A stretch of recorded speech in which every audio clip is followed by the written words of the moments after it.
साहेब,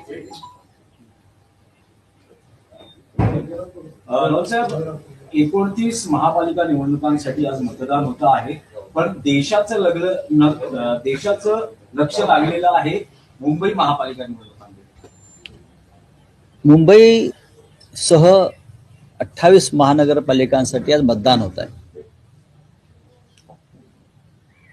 आणि देशाचं नव्हे तर जगातल्या अनेकांचं लक्ष मुंबईत काय होणार, मुंबईवरती कोणाचा ताबा असेल आणि कोण जिंकेल याकडे नक्कीच लागले. कदाचित प्रेसिडेंट ट्रम्प सुद्धा आजच्या मतदानाकडे लक्ष ठेवून असतील. याचं कारण असं आहे, मुंबईच्या संदर्भात जी लढाई आता सुरू झालेली आहे ही फक्त निवडणुकीपुरती नाही आहे की महापालिका जिंकली आणि लढाई थांबली, असं नाही आहे. केंद्रामधली राक्षसी सत्ता, महाराष्ट्रामधली मराठीद्रोही सत्ता, काही धनदांडगे यांना मिळून मुंबई मोदींच्या आणि अमित शहांच्या लाडक्या उद्योगपतींच्या घशात घालायची आहे. आणि ती लढाई मोठी लढाई आहे आणि बराच काळ चालणारी लढाई आहे. महापालिका हे त्या युद्धातलं पहिलं महत्त्वाचं पाऊल आणि लढाई. महापालिका जिंकल्यावर पुढल्या लढाईला सुरुवात होईल. आज आपण पाहिला असेल, तुम्ही कुठेही जा, हे मला आश्चर्य वाटतंय, घाटकोपरला एक होर्डिंग कोसळलं आणि 40 लोक ठार झाले. फार दुर्दैवी घटना होती. घाटकोपरला एक होर्डिंग कोसळलं मधल्या काळात वादळामुळे, 40 लोक ठार झाले. मी काल पाहिलं, त्या भूखंडावर सुद्धा अडाणीचा बोर्ड लागला बाजूला. तुम्ही पहा, पत्रे लागलेत आणि मी माहिती घेतली तर हा भूखंड अडाणीने घेतला असं सांगितलं. 40 लोक खाली गाडले गेले आहेत. ही राक्षसी भूक जी आहे, ही राक्षसी भूक भारतीय जनता पक्षाची आणि त्यांना पोसणाऱ्या उद्योगपतींची, आणि त्यांना या राक्षसांना मुंबई आणि मराठी माणसाची अस्मिता सुद्धा गिळायची. एकदा मुंबई गिळली का मुंबई वेगळी केली जाईल मराठी माणसापासून, हृदय तोडलं जाईल महाराष्ट्राचं. मग यासाठी आम्हाला पुढल्या युद्धासाठी सज्ज राहावं लागेल. जर 106 हुतात्मे तेव्हा झाले असतील तर शिवसेना आणि महाराष्ट्र नवनिर्माण सेना, राष्ट्रवादी काँग्रेस, आम्ही सगळे ज्यांच्यामध्ये मराठीची मशाल पेटली हृदयात, ते सगळे आम्ही रस्त्यावर उतरल्याशिवाय राहणार नाही मुंबई वाचवण्यासाठी. मतदान ही पहिली लढाई आहे. मतदानाच्या माध्यमातून मुंबई जिंकणं मराठी माणसाची ही पहिली लढाई आहे. अशा अनेक लढायांना यापुढे आम्हाला तोंड द्यावं लागेल. पण आम्ही पूर्ण खात्रीनं सांगतो, मराठी माणूस जागा झाला.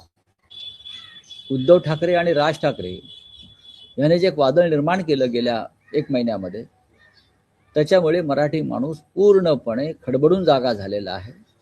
आणि तो मुंबईसाठी आणि मराठी माणसाच्या अस्मितेसाठी यावेळेला मतदान करणार आहे. 2 दिवसांपासून राडा, आम्हा पैसे वाटप, मारामाऱ्या अशा सगळ्या गोष्टी सुरू होत आहेत. धुळ्यामध्ये तर शिंदे सेनेच्या कार्यकर्त्यावर भाजपच्या लोकांवर दगडफेक करत आणि घरावर हे फार चांगलं आहे. हे चित्र महाराष्ट्राला जे दिसत आहे, याचं मी जे राडे करतायत त्यांचं मी अभिनंदन करतो. पण हे राडे आम्ही करत नाही आहोत.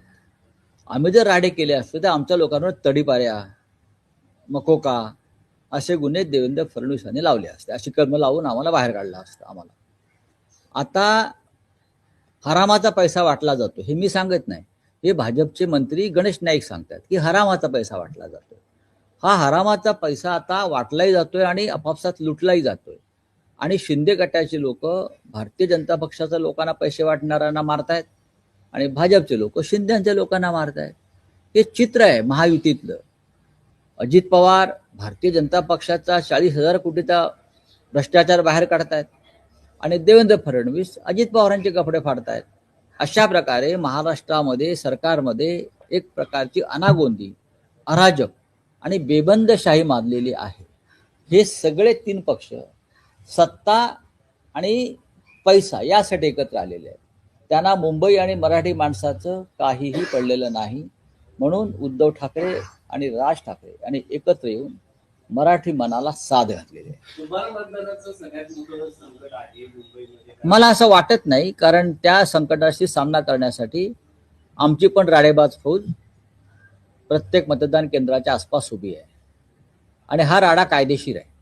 एक सांगतो, जर तुम्ही बेकायदेशीरपणे लोकशाहीची हत्या करून मतदान केंद्रात बोगस मतदान करणार असाल तर अशा बोगस लोकांवरती कारवाई करणारी जो आमचा भगवा स्क्वॉड आहे तो सुद्धा त्याच पद्धतीनं काम करेल. याच्यामध्ये कायदा आडवा येणार नाही, कारण आम्ही कायद्याच्या रक्षणाचंच काम करू, ठोकून काढू.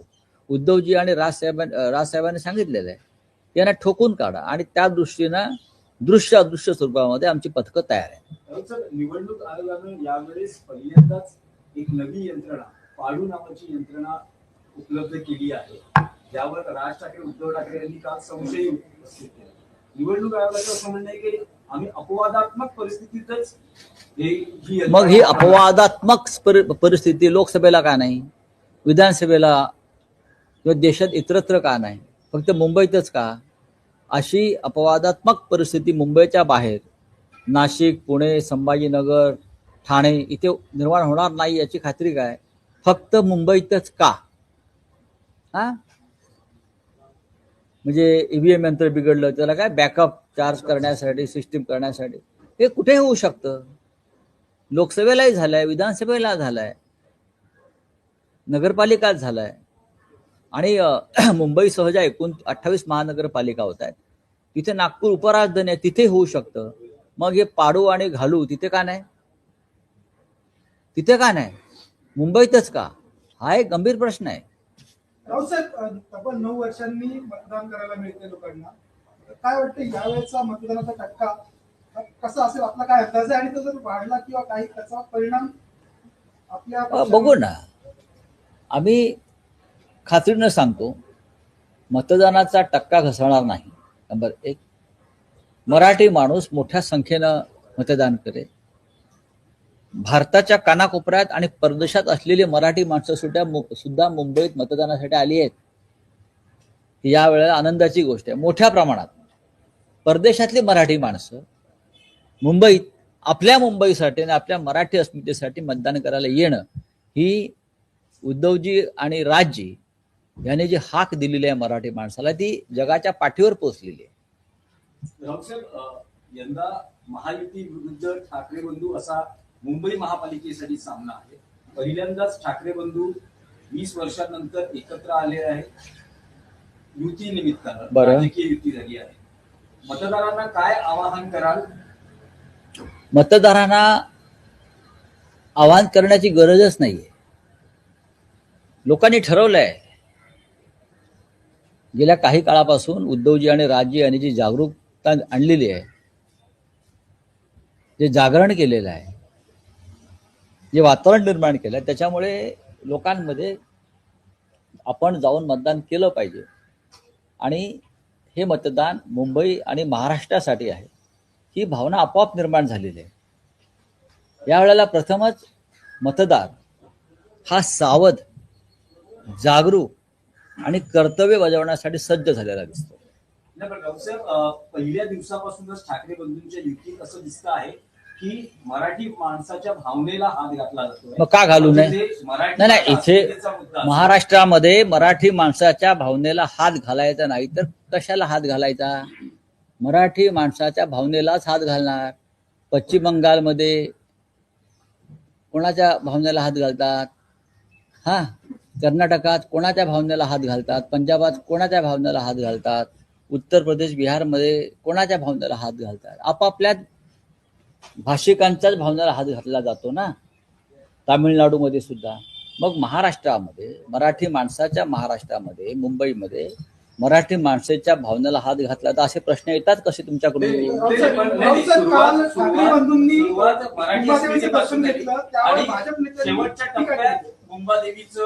हो, घेतलं ना, घेतलं ना. सुरुवातीपासून ते शेवटपर्यंत मराठी माणूस. मग तुम्ही काय आशीर्वाद घ्यायला कुठे जाता? तुम्ही कुठे जाता? तुमची काय वेगळी दैवत आहेत का? तुमचं हिंदुत्व वेगळं आहे का? मुंबादेवी ही मुंबईची ग्रामदेवता आहे. तिथे नाही जायचं तर कुठे जायचं मला सांगा ना. त्यांनी आवाहन करावं आम्हाला की तुम्ही मुंबादेवीच्या दर्शनाला जाऊ शकत नाही. त्यांच्या बापाची देवी आहे का? देवी मुंबईची आहे. या मुंबादेवीवरून ही मुंबई बाळासाहेब ठाकरेंनी घडवली, नामांतर केलं. हे घाबरले, त्यांचे पाय लटपट आहेत. लक्षात घ्या. त्यांना असं वाटतंय की सातबाऱ्यावरती बेकायदेशीरपणे आपली मुंबईच्या नावं टाकू शकू आणि आमच्या बापदाद्यांची मुंबई आम्ही करून टाकू. असं नाहीये. मुंबई मराठी माणसाची आहे. मुंबादेवी मराठी माणसाची आहे. लक्षात घ्या. आणि त्याच्यावर मुंबई नाव आम्ही ठेवलेलं आहे. भारतीय जनता पक्षाला हा इतिहास माहीत नाही, कारण त्यांचा मराठी माणसाच्या भावनांशी, संवेदनाशी काही संबंध नाही. नवी मुंबई प्रचाराच्या भाजपच्या पहिल्या टप्प्यात त्याच्यामध्ये स्पष्टपणे सांगितलं ना, हिंदी सक्तीचा मुद्दा त्यांना द्यावा. नवी मुंबई म्हटलं आहे, पण ते मुंबईपर्यंत येतील हिंदी सक्तीसाठी. प्रचाराच्या पहिल्या टप्प्यातही महापौर कोणाचा आणि आता शेवटच्या टप्प्यातही महापौर कोण आणि कोणाचा, 23 मतदानाच्या दिवशी काय सांगणार? 23 महापौर मराठी शिवसेनेनं दिलं. आजचं मतदान हे शिवसेनेचा 24वा महापौर करण्यासाठी आहे. एवढंच मी सांगेन. 23 महापौर शिवसेनेने मराठी दिले आणि आजचं मतदान हे शिवसेनेचा 24वा महापौर मुंबईत करण्यासाठी आहे आणि त्यासाठी मतदान होत आहे. चला, बोलिए. 140 मशीन लिखा है पाडू नाम की, इसके ऊपर क्या कहना है सर? ये जो पाडू है, ये पाडू पहले क्यों नहीं लाया लोकसभा में, विधानसभा में और चुनाव में? अभी अचानक ये पाडू की याद कैसे आ गई? हमने तो कभी पाडू का नाम सुना भी नहीं था. ये क्या है पाडू यार? पाडू पाडू पाडू कल से चल रहा है पाडू. तो पाडू मुंबई में ही क्यों, थाना में क्यों नहीं? पूरे महाराष्ट्र में चुनाव हो रहा है ना, 28 महानगर पालिका में. तो इमरजेंसी सिचुएशन सिर्फ मुंबई में निर्माण होगी. ठाणे, नाशिक, पुणे, नागपूर, संभाजीनगर, जळगाव, जालना, अमरावती, अकोला, हाँ, चंद्रपुर, यहाँ नहीं होगी इमरजेंसी स्थिति. सिर्फ मुंबई में क्यों? लोगों के मन में संशय है, संदेह है. ये पाडू का कुछ गड़बड़ है, लेकिन पाडू आने दो, नहीं तो ताड़ू आने दो. हम लोग बहुत सावध है. सर ये तो ट्रायल है, पर लेकिन इलेक्शन कमीशन की वेबसाइट पे इसका लिखा नहीं गया है नाम. देखिए, इलेक्शन कमीशन नहीं है ये भारतीय जनता पार्टी की एक भ्रष्ट एक्सटेंडेड शाखा है. सर लगातार 2 दिन से पैसे बांटे जा रहे हैं सर. हाँ, बांटे जा रहे हैं. उनके पास पैसा है, हराम का पैसा है. ये हराम का पैसा है. मैं बार बार बोलता हूँ, हराम का पैसा है. और ये हराम का पैसा है, ये मेरा शब्द नहीं है. भारतीय जनता पार्टी के एक मंत्री गणेश नाइक बोल रहे कि चुनाव में हराम का पैसा बांटा जा रहा है, खास करके शिंदे गठ की तरफ से. तो हराम का पैसा मीन्स कौन सा पैसा है? ये देवेंद्र फडणवीस जो गृह मंत्री है, महाराष्ट्र की जनता को बताना चाहिए ये महाराष्ट्र में इस चुनाव में हरामखोरी कौन कर रहा है. चलिए, थैंक यू. मुंबई का महापौर जो है 9 साल में चुनाव हो रहे हैं, मुंबई का महापौर किस प्रकार से देखते हैं? ठाकरे बंधु एक साल आने के बाद- देखिए, अब तक शिवसेना ने मुंबई को 23 महापौर दिए हैं, 23 मेयर दिए हैं मराठी. आज जो चुनाव होने जा रहा है, आज जो मतदान हो रहा है, ये शिवसेना का 24वां महापौर चुनने के लिए हो रहा है. Thank you.